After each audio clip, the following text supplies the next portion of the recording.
गर्मियों के गर्म दिन एक प्यासा कौवा खुश्क खेतों के ऊपर उड़ता हुआ पानी की तलाश में हर तरफ देख रहा था। सूरज चमक रहा था और जमीन खुश्क और खाली थी। काफी देर तक कौवे को पानी ना मिला। वो जगह जगह उड़ती चली गई, कमजोर से कमजोर महसूस कर रही थी।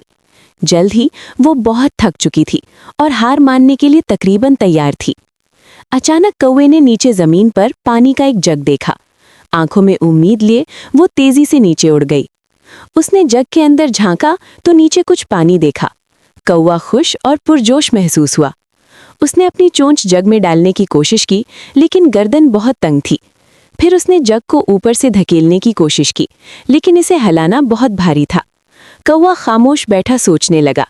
एक लम्हे के बाद उसने इर्द गिर्द देखा और जमीन पर कुछ छोटे कंकरों को देखा। अचानक इसे एक होशियार ख्याल आया। कौवे ने एक एक करके कंकर उठाए और जग में गिरा दिए।